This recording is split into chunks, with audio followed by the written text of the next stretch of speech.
Good morning students, welcome to English book class. Friends, English book class में आप सबका स्वागत है। ट्वेल्थ क्लास का जो आपका 100 मार्क्स का इंग्लिश है उसका दूसरा पार्ट कविता में हम लोग शुरू करेंगे। फ्रेंड्स देखिए, फर्स्ट पार्ट आपको बहुत अच्छा से पढ़ाया गया था और उसका लिंक्स जो है डिस्क्रिप्शन बॉक्स में दिया हुआ है। फ्रेंड्स जाकर आप वहाँ प्राप्त कर सकते हैं। प्लेलिस्ट भी मैंने बहुत अच्छा से प्लेलिस्ट बनाया हुआ है। ठीक है फ्रेंड्स, यदि आप इस क्लास को ज्वाइन नहीं किए थे तो आपसे रिक्वेस्ट है कि प्लीज़ इस क्लास को सब्सक्राइब कर लें और अधिक से अधिक अपने दोस्तों के बीच में शेयर करें। आइए फ्रेंड्स, मैं आपसे बात करता हूं। देखिए, दूसरा पद है सूरदास। सबसे पहले हम सूरदास के जीवन के बारे में जानते हैं। वैसे तो इनका जीवन जो है, जन्म जो है, बहुत ही विवादग्रस्त रहा है, मतलब विवाद रहा है। लेकिन ऐसा सर्वमान्य है कि सूर्य जी का जन्म जो है 1478 ईस्वी में सिही के दिल्ली के पास में हुआ था। ठीक है ना। इन्होंने शिक्षा प्राप्त किया था, लेकिन ऐसा भी पहेली माना जाता है कि यह जन्मांध जो है अंधा थे या नहीं थे।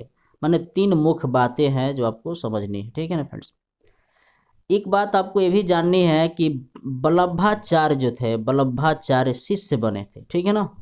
मतलब जो वल्लभाचार्य थे या आचार्य, यह सूर्य के शिष्य बने थे। सब दूसरी बात है कि पुष्ट मार्ग को अपनाया। सूरदास जी ने कौन से मार्ग को अपनाया? पुष्टि मार्ग को अपनाया। ठीक है ना। ये सब ऑब्जेक्टिव क्वेश्चंस के रूप में आपसे पूछा जाएगा परीक्षा में। अष्ट छाप के रत्न रहे, है ना। अष्ट छाप जो शासक थे, रत्न रहे। साथ ही भक्त और संगीत दार्शनिक आचार्य तथा महान संत भी थे सूरदास। ये आपको जानना है। ठीक है ना। ये सब के सब ऑब्जेक्टिव क्वेश्चंस के रूप में पूछा जाता है। अब आइए हम सूरदास की रचना के बारे में थोड़ा सा बात करते हैं। फ्रेंड्स, सूरदास जी की रचना जो यहाँ लिखा हुआ है, इन्होंने सबसे मशहूर एक रचना की जिसका नाम है सूरसागर। ये तो बहुत बार कंपटीशन में पूछा गया है, सूरसागर के रचनाकार कौन है। दूसरा है साहित्य लहरी। थर्ड है राधा रसकेली। थर्ड क्या है? राधा रसकेली। सुर सरावली है, ठीक है ना, जिसमें कि सूर सागर की कविता की कृति का आधार है। सुर सरावली में कविता सब संग्रहित है। वात्सल्य के तो वह सम्राट ही। वात्सल्य का मतलब होता है, वात्सल्य रस होता है जो मातृत्व, पितृत्व, मातृत्व प्रेम को दर्शाता है, माने भर भर के भरा रहता है। ठीक है ना। बाल चेष्टाओं का चित्रण विलक्षण है। उनका भ्रमण गीत हिंदी के अनुपम थाती है। भ्रमण गीत मतलब इन्होंने बहुत सारा भ्रमण गीत गाया हुआ है। ठीक है ना। साथ ही संगीत, चित्रकला, मूर्तिकला, नाट्य कला, है ना, आदि ऐसा संगम अन्यत्र दुर्लभ है। मैंने आपको कहीं नहीं मिलेगा। जिन्होंने जिस तरह से इन्होंने रचा है, यह बहुत दुर्लभ है, रेयरेस्ट है। सुर की कला भी बड़ी विलक्षण है। शब्द चयन बड़ा अनूठा है। इन्होंने शब्द जो चयन किया है बहुत ही अनूठा किया है। उपलब्ध तो झकझोर देता है। ठीक है ना। सुर की कला में वाक्य चातुर्य है, निराला है। ये सारी कविताएं सुर को सुर बनाती है। तो आप फ्रेंड्स समझ गए कि जीवन परिचय क्या है। आपको कुछ ऑब्जेक्टिव क्वेश्चन से याद रखना है। इनके जो शिष्य बने थे, इनके शिष्य बने थे, वल्लभाचार्य के शिष्य बने। मतलब जो वल्लभाचार्य थे यह इनके गुरु थे। ठीक है ना फ्रेंड्स। वल्लभाचार्य क्या थे? यह वल्लभाचार्य इनके गुरु थे। किनके? सूरदास के। ये आपको ऑब्जेक्टिव क्वेश्चन के रूप में याद रखना है। अब जो फ्रेंड्स आपका पद जो कविता दिया हुआ है, आइए उस दोनों पद का मैं सारांश बता देता हूँ और कल के क्लास में मैं शब्द वाइज भावार्थ बताऊंगा। ठीक है ना। सप्रसंग व्याख्या बताऊंगा जिस तरह से मैंने आपको बताया था। तो आइए हम आपको बताते हैं सप्रसंग व्याख्या जो लिखा हुआ है। वहाँ एक भाव है, जब श्री कृष्ण सोए हुए हैं ब्रज के नगरी में, तो वही भाव यहाँ है जो मैं आपको बता रहा हूँ। कल मैं शब्द वाइज भावार्थ बताऊंगा। उस भाव को माँ यशोदा आती हैं और उस किस भाव से ब्रज के नंद लाला को जगाती हैं और क्या कहती हैं, इसके बारे में यहाँ भावार्थ लिखा हुआ है। ठीक है फ्रेंड्स। माता यशोदा आकर कहती हैं कि हे ब्रजराज कुंवर, हे ब्रजराज के राजकुमार को जगा रही हैं। ठीक है ना। हे ब्रज के राजकुमार अब जग जाइए, क्योंकि कमल फूल खिल गए हैं। ठीक है ना। हे ब्रज के राजकुमार अब जग जाइए, क्योंकि चारों तरफ कमल के फूल खिल गए हैं।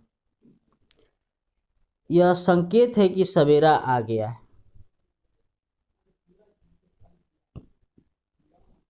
दूसरी बात है कि भृंग भी लताओं पर आ गए हैं, भृंग।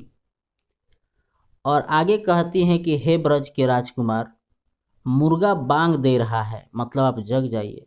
बहुत बहुत तरह की बातें बोलती हैं, मैंने यह विश्वास दिलाती हैं कि ब्रज के राजकुमार जो हैं श्री कृष्ण, वह जग जाएंगे। बाल्य की बात है। पक्षी मतलब कोलाहल कर रहे हैं, ठीक है ना, जंगल में उसका कोलाहल हो रहा है, पक्षी भी जग गई हैं। गाय भी गौशाला में बछड़े के लिए रंभा रही है। जो सुबह सुबह होता है, गाय को जब भूख लगती है या गाय की जब दुहने की बारी आती है सुबह में, तो वह रंभाती है, चिल्लाती है। चंद्रमा का प्रकाश जो है मलिन हो रहा है, अब जग जाइए, मतलब धीरे धीरे चंद्रमा जो है अब उसका प्रकाश खत्म हो रहा है। रवि का प्रकाश बड़ा हो रहा है। अब चारों ओर गीत गाए जा रहे हैं, मतलब महिलाएं जो है चारों ओर अब गीत गा रही हैं, पानी भर रही हैं। हे ब्रज के लाल राजकुमार श्री कृष्ण, अब जग जाइए। अतः हे अम्बुजकर धारा श्याम, अब जग जाइए। मतलब यह पहला कविता का आपका सारांश है। आप इस तरह से अब लिख देंगे, ठीक है ना फ्रेंड्स।